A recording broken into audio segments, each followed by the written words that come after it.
always something to see. That's the great part of it. And of course, it's like fishing. Not going to see anything unless you get out there and really take a look. Persistence is the key. Don't give up. Don't do it fast and walk away from it. Go in, spend time, and look.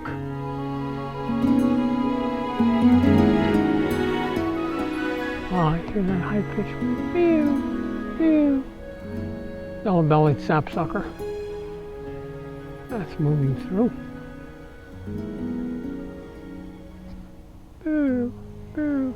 What it's doing is it's probably stopping. They also will feed on grapes, and there's plenty of grapes. They'll feed on cedar. There's plenty of that.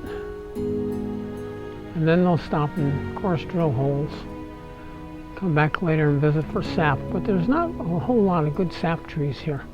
There are a few apple trees in the area that they'll stop and feed at. More kinglets, more yellow rumps, more palms.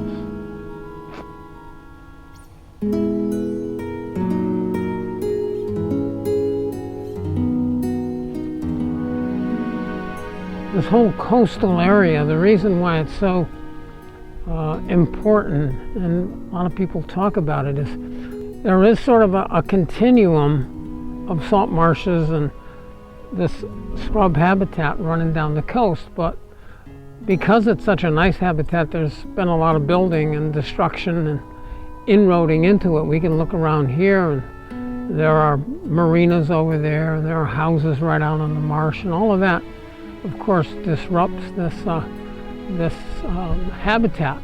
And the habitat's so important for these migrants. It's necessary to have that. So if you were to go down the coast, you look at Hammonasset here, and then the next jump would be down into the marshes of Guilford, and then you would have to make a jump, and you would get down into the coastal, that little fine coastal strip of New Haven.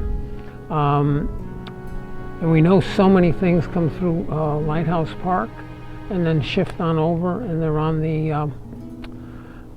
into that little coastal strip, because a lot of them want to use that habitat to hide in, because as hawks are migrating, if the birds are moving, they want a place to hide, so they circle around New Haven Harbor. And then you go down, and next you would hit West Haven Coast, and then you have to jump again to Milford. So in a very short stretch of 20-25 miles, you've got just little pockets of salt marsh habitat, plants to provide this food supply, shelter from hawks that occur along the coast. And so we want to save as much of that as indeed possible. We tend to evaluate everything in man's lifetime, which is a very short span of time when you look at nature in general. Some 60 years, 80 years, some changes, but ebbs and flows will always be with us.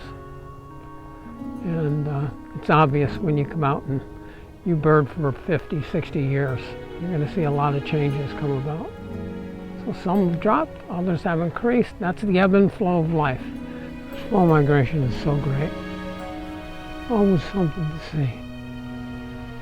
Always something on the move. Oh, it's beautiful.